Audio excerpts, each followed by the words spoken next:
I'm really enjoying it, but I think I figured out what happened.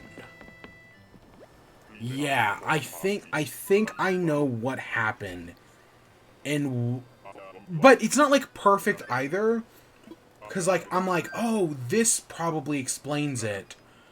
But yet why do I remember these details? Why do I remember this happening? So I finished volume 1. In volume 1, right, it's going along, you're dealing with it deals with the inventor, right? Her versus the inventor, who the inventor is like turning humans into like living batteries. And the inventor is like a clone of Thomas Edison that's mixed with like a cockatrice or something like that. Yeah, the inventor's weird. But you know, it's a fine villain. It's fine. So yeah, I'm reading that, and I'm like, okay, this is really good, right? I really liked the first volume. I think it ended on a pretty solid enough note. I'm like, yeah, no, this is good. So I finished the first volume, and I started the second one. I felt like the second one was shorter, or at least I went through it a lot faster. Like, yeah, because I went through the second one in like a day, whereas the first volume took me like 3. Closer to 3 anyways, because I finished the first volume this morning, and the second volume I finished this afternoon. And I only...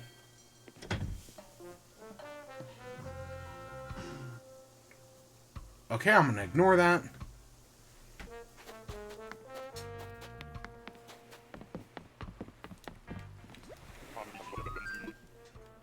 Alright, let's head home. But yeah, so the second volume picks off right where like the inventor left off. Right? So they defeated the inventor, and now we're moving on to the next arc, which has her meeting like a boy. She meets this boy, and they instantly like have a connection because they both play World of Warcraft. And so she starts talking, and it's like, oh, he's so cool, right? Blah blah blah. They start hanging out. Then the guy, through circumstances, figures out that she's an Inhuman, and then he reveals that he's an Inhuman. But of course, this is a comic book, so you know that's not going to end well. Especially because there's clearly like this Inhuman revolution that's happening, because that's how he figures out she's an Inhuman. Because at first she thinks she's a mutant, and then she meets Wolverine, who's like, no, she's probably an Inhuman. But yeah, so like, I remembered this. The part of her, like, getting discovered by this other guy who, like, glows and can, like, blow things up. And, like, I remembered all of this. So it's like, I found it very interesting about how much I forgot, or I just don't remember some of these early issues.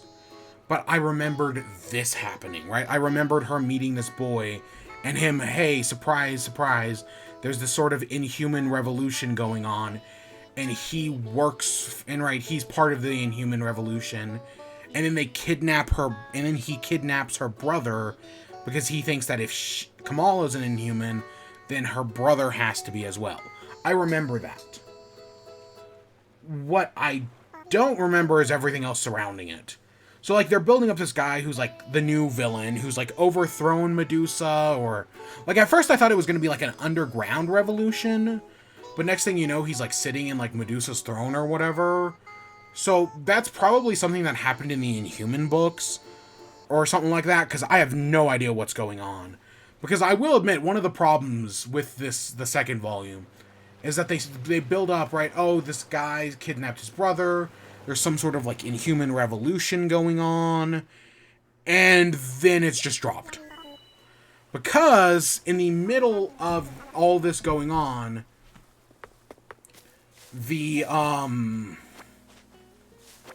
either the event Incursion happens, or the event Secret Wars happens. I'm specifically the reboot of Secret Wars from like 2015. Potentially, maybe even both happen. or at least once the first 18 issues happen, then the event of Secret Wars happens. I think that's very possible. But I know there was an event called Incursion or something like that where universes were slamming into each other. And if I remember correctly, doesn't that event end with Captain America using the Infinity Gauntlet to stop the incursions? But in the process, he destroys the Infinity Stones. Or at least all but the Time Stone. Yeah, that's how the Infinity Gauntlet got destroyed. For a while, anyways. And then the Power Stone came back as this, like, giant pink rock later on. Couldn't tell you any more details than that. That's all I remember. Because, again, I don't really read Marvel. I just remember hearing that through the grapevine. Because, yeah, it was around this time that... no, I think it was maybe even before this, that people were realizing that, oh, hey, the things in the Avengers movie, like Loki's staff and the Tesseract, which, again, originally the Tesseract was supposed to be the Cosmic Cube. Oh, we're now realizing that these are actually Infinity Stones. Like, I think maybe the movie Age of Ultron was out by this point, potentially. Which, like, really, like, Thor, The Dark World hints at it heavily. Like, they basically say it. And then, you know, Guardians of the Galaxy, and then Age of Ultron, like, solidifies it. Man, it's just interesting. But yeah, so the event Incursion happens, which kind of interrupts the story that's going on, where it's like, oh, again, there's like this Inhuman revolution, but yeah, then Incursion happens, and it like interrupts everything, but they're clearly trying to like do a tie-in to the Incursion event, while also trying to wrap up the event that's going on right now, or the Kamala story that's going on right now with the Inhuman Revolution, and they have to do both at the same time, and it's kind of a mess, because, like, everyone's, like there's, like, over, like, New York, there's, like, another planet that's about to crash into Earth, so everyone's freaking out, chaos ensues, and, right, Kamala's trying to deal with the chaos, but in the middle of that chaos, her brother gets kidnapped. So she finally meets up with Carol Danvers, and gets, because, you know, she has the name Miss Marvel, but she never actually asked if she could take it. But everyone likes Kamala Khan in universe. So when she meets Carol Danvers, it's like, no, yeah, you can have the name, basically. Because, yeah, we've been watching you, kid, we like ya. And she asked Kamala Khan, she asked Carol Danvers to help her save her brother, which they are able to do, and it looks like they're setting up that her brother is a superhero, like going to be an Inhuman, but he's not exposed to like the same Terrigen Mist, and while he gets like temporary powers, they eventually just go away, and so far in the third volume have never been mentioned again. Like, it feels like, again, they're setting up something, but then because of the Incursion / Secret Wars, which, if you don't know, Secret Wars is the event that rebooted the Marvel Universe. I know there is actually some debate about that. Like, did Secret Wars actually reboot the Marvel Universe? Some people will say yes, some people will say no. I personally am in the camp that says yes. Like, it's not a perfect fit, because, again, there are people who will say the Marvel Universe has never been rebooted, whereas DC has been rebooted twice on a large scale, and like a few dozen times on a small scale. Or like a dozen to half a dozen times on a small scale. You know, because the big two reboots are Flashpoint and Crisis on Infinite Earths, whereas the small reboots are Infinite Crisis, 0 Hour, I think Dark Knight Metal is a small reboot. Right, and it's usually just like changing around like small continuity stuff. But yeah, Secret Wars is definitely something. It's just, I remember being in the camp of like, no, this is a full reboot of the DC, or of the Marvel Universe. Because, you know, some heroes are starting for the first time, while others have always been there. And, you know, Miles Morales, because he had the cheeseburger, he was able to get into the mainline universe. Whereas most other people in the Ultimate Universe died, because Secret Wars destroyed the Ultimate Universe. Yeah, it's a whole thing. And I know, again, because I think that either follows Incursion, or they're happening around, like, similar times. Something like that. But yeah, I think the tie-in to Incursion's kind of... Like, it clearly interrupted the story, but they try to finish it off. She gets this approval. Her mother finds out that she's Miss Marvel. And her mother's, like, she admits that she's kind of known. It's a little more complicated than that, but it's a good scene. And then, yeah, and then finally at the end, the Bruno, right, the Bruno we do talk about, confesses his love for her, and she rejects him, but says, like, oh, I just don't, alright, I want to put my full self towards being a hero, and alright, I'm gonna, like, I don't think we can date. So that's kind of where, so they finally address, like, should they date, and her answer is no. And then the universe ends, or gets rebooted, or whatever. Again, it's kind of complicated. And so that, you would think, like, oh, with the universe getting reboot after Secret Wars, or Incursion, or whatever, that's where her issue would end. Right? That would be the end of her story. The only one I think can be real is this one. Or the only one I think is real is this one. Because those flowers on that one should be blue. The artichoke's missing its heart. The Mona Lisa looks like it has eyebrows. So I'm going to go with this one.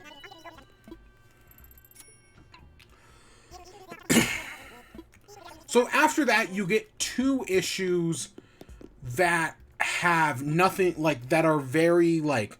Because it's like, oh, 1 issue ends and the universe ends, right? Like the Incursion tie-in. And then the next issue, just like, they don't address it. Like, they don't address that the universe ended. The next issue is her helping out, like, S.H.I.E.L.D. Because S.H.I.E.L.D. is, like, there's, like, this, like, a kid at the school who's selling supervillain weapons to, like, other students and whatnot. So they, Kamala helps him out.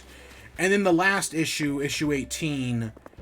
is her teaming up with Spider-Man to fight Dr. Minerva, who is pretending to be, like, Miss Marvel, right? The original, like, Miss Marvel, Captain Marvel, Cara Danvers. Like, she's wearing the same costume.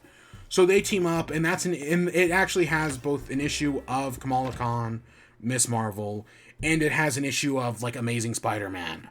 So, like, there's a crossover between those 2 stories, and that's where it ends. That's where the second volume ends. And again, they don't address anything that happened after the Incursion. Like, honestly, I don't even know if the story took place after the Incursion. I kind of can't tell, honestly.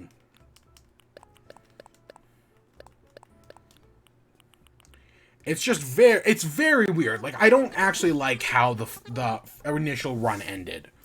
Like, it kind of feels like they either should have ended at the Incursion, or... Because, like, the last 2 issues just kind of feel, like, weird and out of place. And they don't actually address anything. But then... So, what I've realized... So, what was... Right, and throughout these entire first 18 issues, I'm like, some of this I remember. A lot of this I don't. Right? Like, there are a lot of details here that I just straight up don't remember.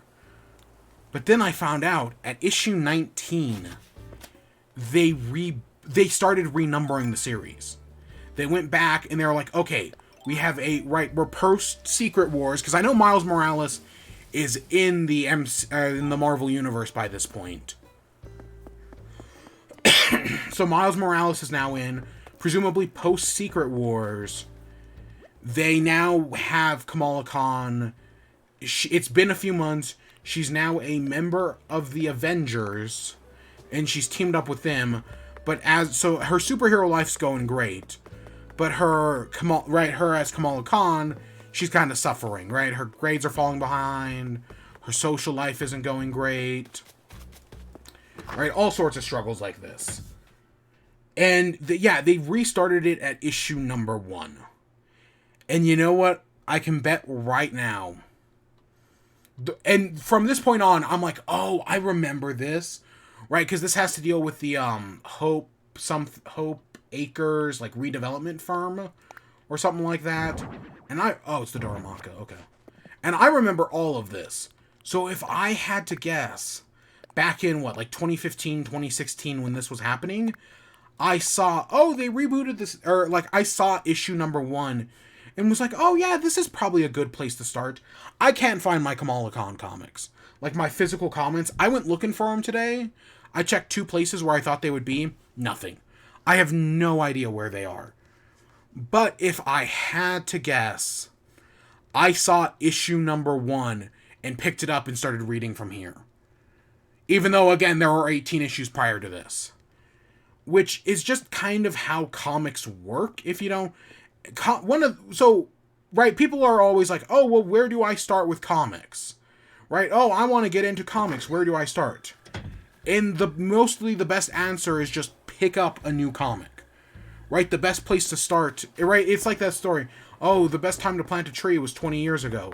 The second best time is right now. That's kind of with comics. Oh, just pick up the current issue. Oh, do you want to read Batman? Just pick up the current issue. Because a good comic will tell you everything you need to know to jump into the current story. And I mean, I guess, right, this Reboot issue number 1 does that, but I don't exactly love how it does it. Because I know, right, because a lot of people never know when to jump into comics, so as a result, comic books tend to restart their numbering. Right? Because people are more willing to jump into series if they see number 1. Which, I mean, I guess I get. Like, that makes sense, I guess. But I also think that makes comics harder to follow. Yeah, I think that makes comics harder to follow as a result. Which is very weird. Yep. I get it, right? Because it it's a new number 1. Oh, that's going to give us a boost of new readers. But I also can see how that causes confusion.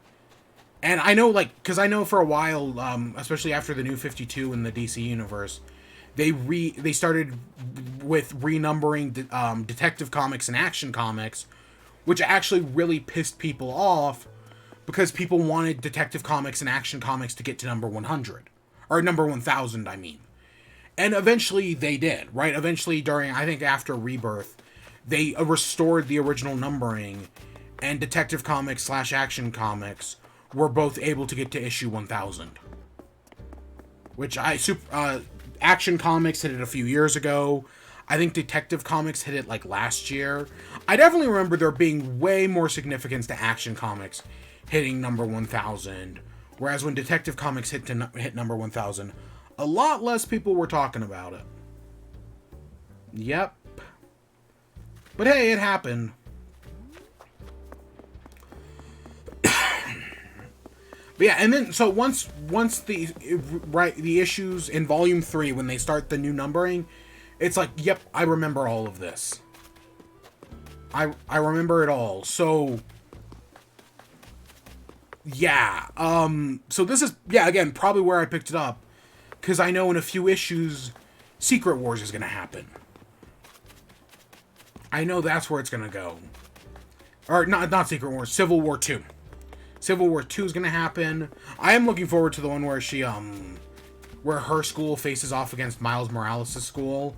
I remember that issue being fun. Because again, Miles Morales is now in the mainline universe. But yeah, it's just... So yeah, and now, of course, now I'm confused where I'm like, why do I remember only bits and... If I started at this, like, where Volume 3 starts, at this new issue, why do I still remember so much of, like, the stuff that happened before it? Like, and it's not like, oh, like, if I had only remembered stuff following the new issue number 1, I guess I would get it. Right? Like, okay, that makes sense. But I remember bits and pieces of what happens before it. So, like, how do I explain that? And again, the stuff with the boyfriend, or the boyfriend, quote-unquote, who's the Inhuman leading the revolution, I really remember. So, I have no explanation. It makes no sense, but yeah. But either way, I mean, like, I'm enjoying it. Like, yeah, sure. Do I have those problems with the end of, like, the initial run? Yes. But overall, I'm still enjoying it. I really am. Yeah. Yeah, no, I'm gonna keep reading. Again, I'm now at the point where it's like, yeah, I remember this.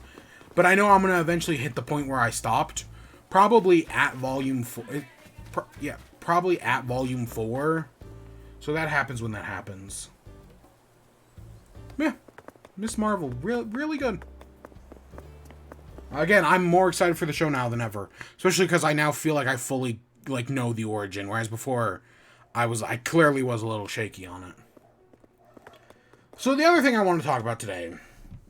So I've kind of been avoiding it. And I literally said, oh, I'm avoiding this.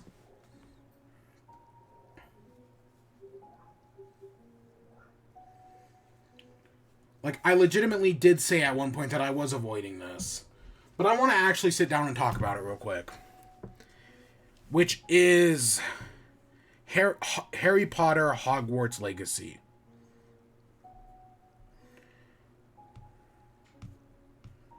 Oh my god.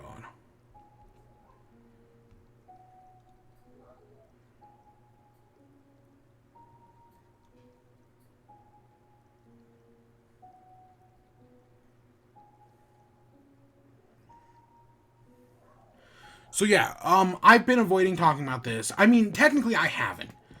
I have taken the personal hard stance of fuck J.K. Rowling because she's a TERF, and I will not be supporting this game, right? I will not be buying this game.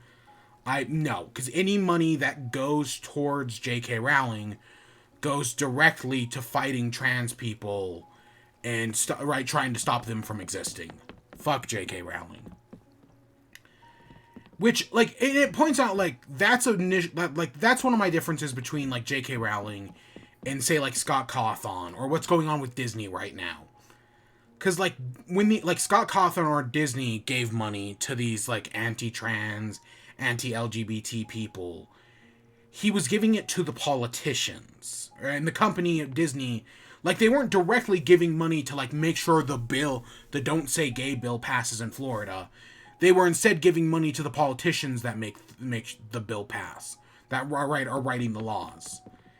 And I think that is technically different than, say, J.K. Rowling, who is directly using the money and directly using her fame, right, that she got from writing Harry Potter to try to actively stop trans people. Like, Scott Cawthon and Disney are just giving money, right? And that's still not great, right? It's still a problem. But J.K. Rowling is, like, actively hostile. She's actively coming out there and speaking against them. And, like, I think that is a difference. But I should say, a lot of what I'm talking about is my own personal stance. It's my own personal feelings towards this. And I get how other people, right, and I get why people struggle so much, all right? After thinking about, like, everything that's happened with Scott Cawthon, I'm like, okay, I get it, right? Because I was never a fan of Harry Potter. I've read the first book, and I've seen the first movie, and the fifth movie, Goblet of Fire. Don't ask why I've only seen the first movie and the fifth movie. It's a stupid story, and it's not a funny story, it's just a dumb story. But yeah, those are the ones I've seen. But I don't have a connection to Harry Potter. But I know a lot of people do. So it's a lot harder then for them to, like, separate that connection. And I get that. I totally do get that. So I've been avoiding talking about it, but I saw the statement today. Did I saved it, right? Yeah, I did. So this is from an article on GameSpot. This is the very end of an article on GameSpot about the new Harry. The article is titled "J.K. Rowling's Anti-Transgender Stance in Hogwarts Legacy. It's on GameSpot. It's written by Jesse Earl. And yeah, it was published yesterday. And I want to just read the very ending of this statement. So, like, these are the last, like, few paragraphs. And I will totally admit, I saw this on Kinda Funny, but I think this is a very, this is a very good thing. So let me scroll down to the bottom real quick.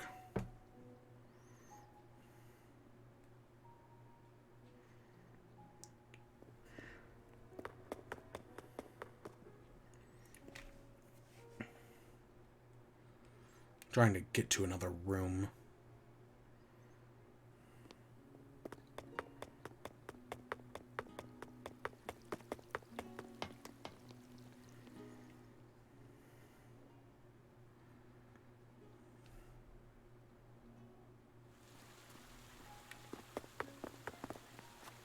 So the article ends.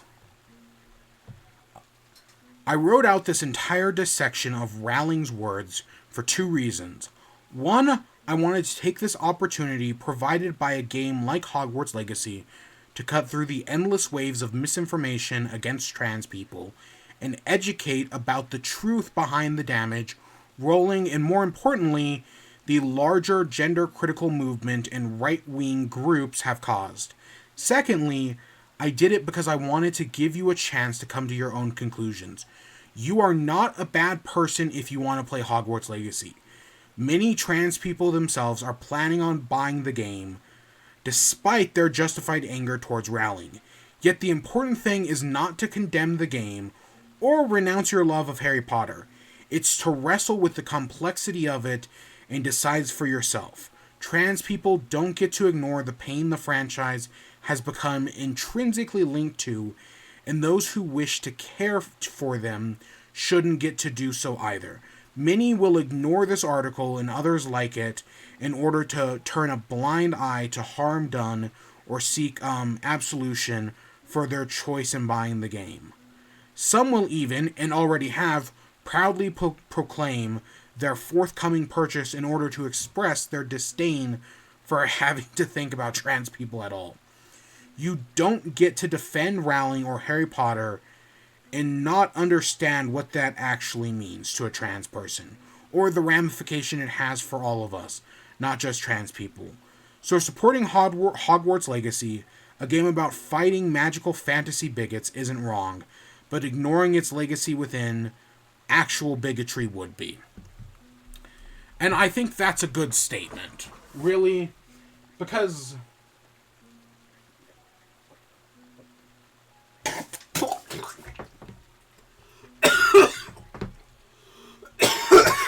oh my god. Oh my god. I went to take a drink and I had to cough in the middle of that. And it was like I got pool water up my nose. Oh, that cleared my sinuses right up. Oh god.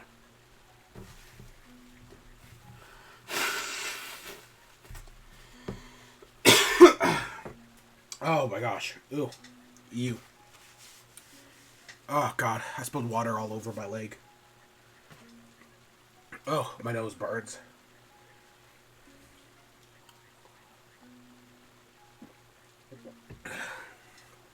Yeah, my voice needs a rest. Oh my gosh.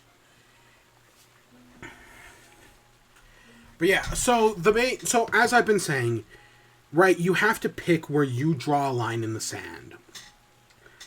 Right? For me, it's easy to draw a line in the sand against J.K. Rowling because I don't like Harry Potter. But for some people, Harry Potter is a very important part of their life. There's a post on Reddit that horrifies me.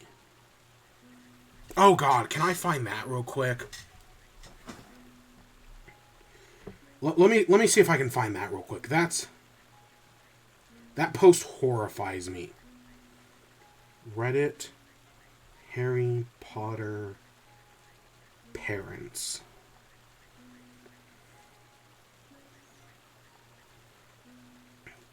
Okay, so it's from the Am I the Asshole forum. I'm just gonna read this whole thing real quick.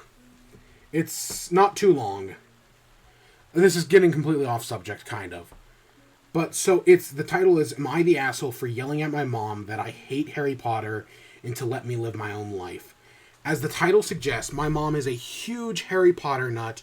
She and my dad actually met in a Harry Potter IRC, like Discord for old people. That's her parentheses. In the early aughts, got married, had kids, and from day one decided to embrace us for life, or embarrass us for life by naming us after some Harry Potter and Star Wars characters. It's honestly been hell. I have a stupid name, and since we were little, my parents have forced stuff like Harry Potter, Star Wars, Marvel movies, etc., down our throats. Everything is about dragons and magic and blah, blah, blah. I'm so sick of it. Every birthday, every holiday, everything is just organized around fandom. So just like every Christmas, the days leading up to Christmas, we have to sit down every night and watch Harry Potter movies. It's so fucking boring. I can usually get away with knitting or drawing on my iPad during this, but this year, my mom was like, let's have a technology and distraction-free night every night. I arranged to go over to my friend Missy's house instead for like 2 nights. Missy's family is normal and likes things a normal amount. My mom got really mad and started talking about how it's a family tradition and how I'm basically rejecting her, and went on a whole thing about how you wouldn't exist if it wasn't for Harry Potter. I finally had it and just yelled, "Nobody cares that you are a big name in the Harry Potter fan club. I don't like Harry Potter. I don't like Star Wars. I hate Marvel movies. They're all so boring. Please just let me have my own interest." I couldn't help it. I started crying because I was just so frustrated because everything always has to be about Harry Potter. This and Star Wars that. And now that we're all older, they start doing Game of Thrones. Everything is centered around some kind of movie or TV show or book. Just once, I want to have a family to band around something that doesn't have to do with media or these nerdy things. We live in Utah where we have like 5 national parks, and even though I ask every year for my birthday, I've never been to the Arches. Well, my sister called me saying that mom was angry and to just come home to stop with the theatrics. I told her that I'm sick of having all this old nerd stuff crammed down my throat, and just once I want a normal time watching normal Christmas movies and not having to pause for lightsaber battles. Am I the asshole? Hey, and then it's, hey guys, I know you think it's cool. I know you think you're cool and in on the junk, wink wink, when you DM me and ask me for my name, but I'm a teenage girl. That's not really how it's coming across. Please stop DMing me, I don't care. And then there's a second asterisk. For those of you telling me in the DMs, IRC don't do fandom. It was part of LiveJournal community. Someone in the community had a fan site they all liked, and it had a chat room. Sure, there was other stuff.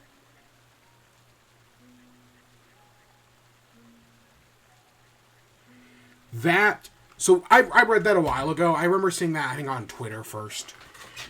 And that post horrifies me. Because, like, I don't, like, because, you know, I like Star Wars. Okay, I used to like Star Wars.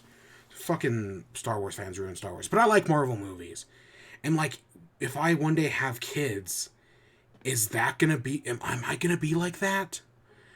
That post horrifies me. Because I don't want to be like that. There's a Patton Oswalt bit where he talks about, first, there's 2 parts. The first part is him as an adult, or him before he had his daughter was born, talking about how, like, oh, his fear is that he's gonna have kids. His wife might have been pregnant at the time. That he's gonna have kids, and his kids are gonna be like normal, and they're gonna like sports and everything. Meanwhile, he likes Star Wars and stuff like that.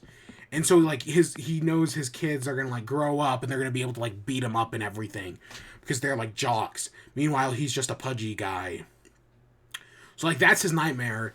And then after his daughter was born, he admits that he tried to show his daughter Star Wars, and she just wasn't into it.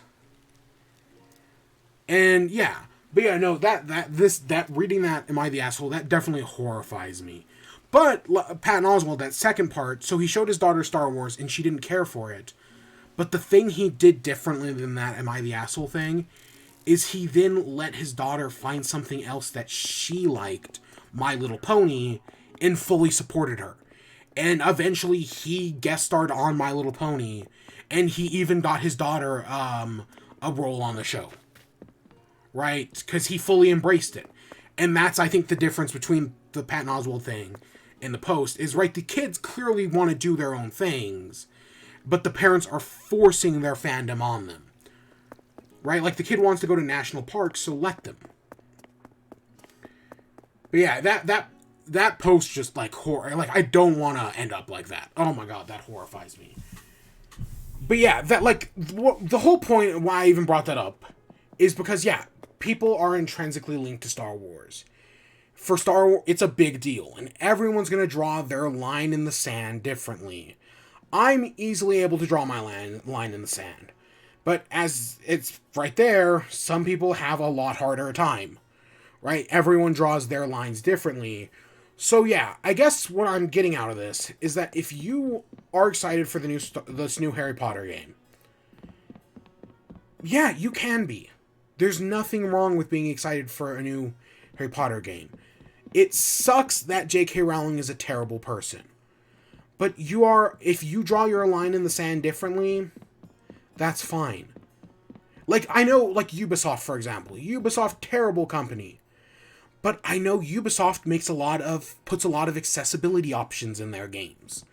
So for some people who need those accessibility options, Ubisoft is one of the only places they can go to. And yeah, there's no problem with that. And yeah, it's just, where do you draw the line in the sand? And if you draw it differently, that's fine. It's just important to keep that in mind. And again, this is why I always say buy used Ubisoft and buy used games. Because if you're buying a used game, then you're not directly giving money to the artist. I mean, you're still giving money to, like, GameStop or whatever, or whoever bought the game originally. But you're not giving money to the person who originally... Right? You're not... Like, if you buy this Hogwarts Legacy game used, you're not giving money to J.K. Rowling. Somebody else did, and now you're giving money to somebody else. But I know not everyone can do that, and, like, some people only like to buy digital games, and certain consoles are digital only nowadays. So I get where those complications come in.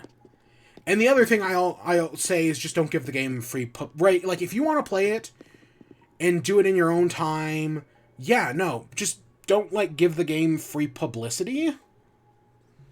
Like, you can enjoy something and still be critical of it. You can enjoy this Harry Potter game while still being critical of J.K. Rowling.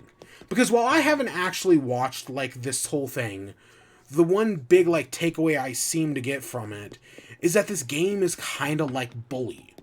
Right? That, the Rockstar game that everybody loves so much, that I loved. And I would not have been surprised. Like, if J.K. Rowling wasn't a terrible person, I might have actually picked this up. And I probably would have enjoyed it, because I enjoyed Bully. Yeah, Bully was a fun game.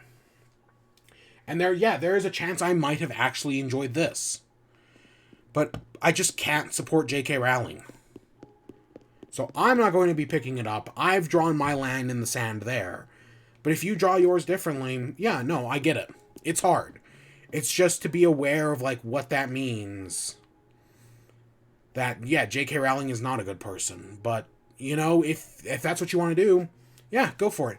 And I know, like, J.K. Rowling may be anti-trans, but she has nothing to do with the development of this game. And there is going to be, like, she still gets money from it. But she has no, like, creative influence on the game. And as a result, you can actually create a trans character in the game. So if you want to play as a trans character within the game, you can do that. And I know for some people, that's actually going to be appealing, because one of the things that makes video games so special is that you can play as, any gender you want. Like, there's no, like, oh, you're a male, you have to play as a male character. But, like, any games with, like, character creators, you can just make your character look like whatever you want. Right? Our good boy Animal Crossing here has, like, a setting that's like, oh, do you want to use male or female pronouns? But but on your male character, you can use a female hairstyle. You can wear female clothing. I mean, I use a female hairstyle because that's the one that best fits my real life hair. Yeah, no, Animal Crossing is kind of very open to that. It's taken good steps in the right direction.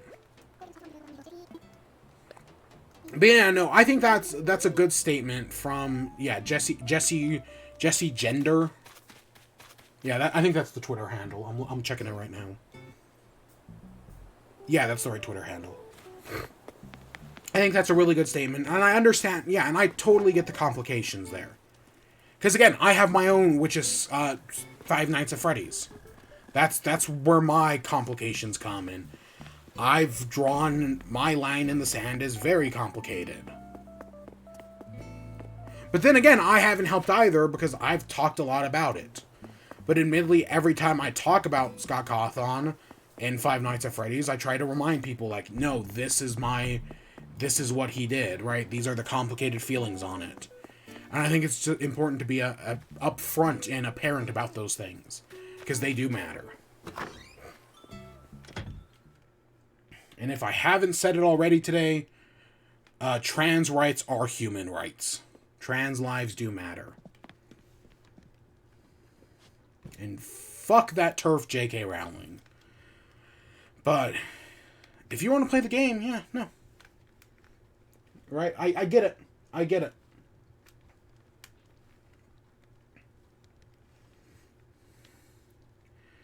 So yeah, that was our very serious discussion intermixed with other things.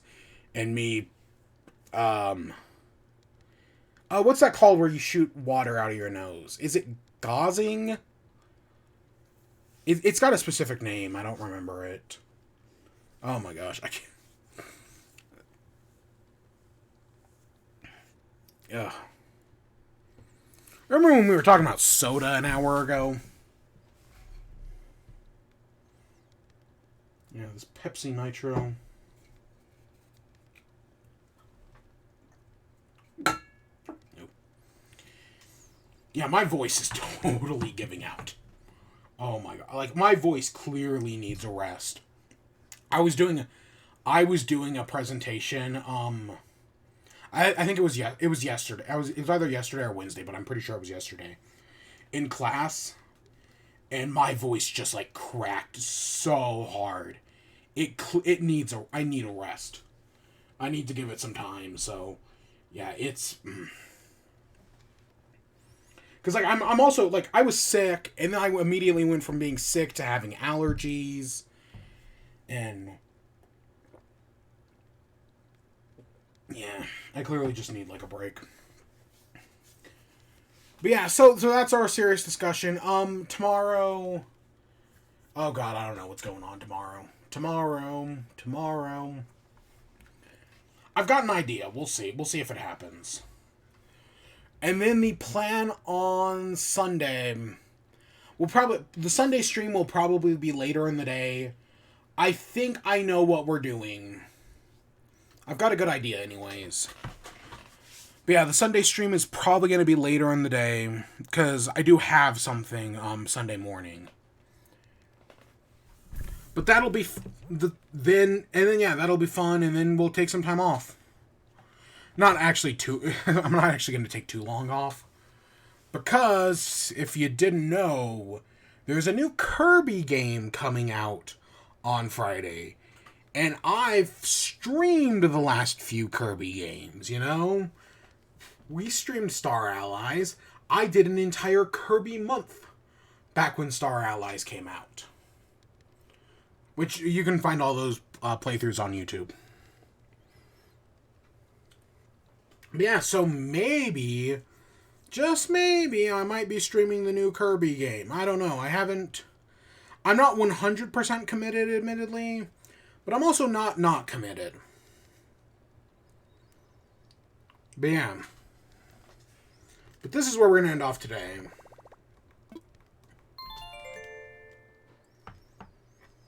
Yeah. I got to get back to work on the finale.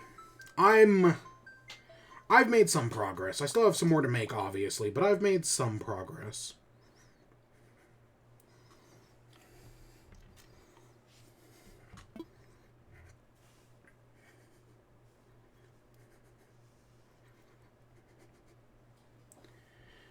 Oh my gosh.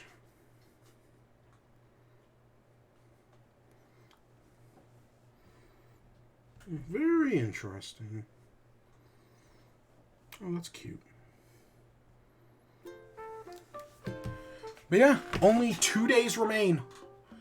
Saturday and Sunday, and then we're done forever. And yeah, I'm probably, once we're done with Animal Crossing, we're done with Animal Crossing. There will be no Season 3, because I don't think there'll be another major content update. Well, we know there's not. So yeah, once it's over, it's over. Maybe we'll come back and do the sequel in like 10 years, but that'll be in 10 years. But for now, I hope you all enjoyed. Stay tuned for more. Until next time, peace.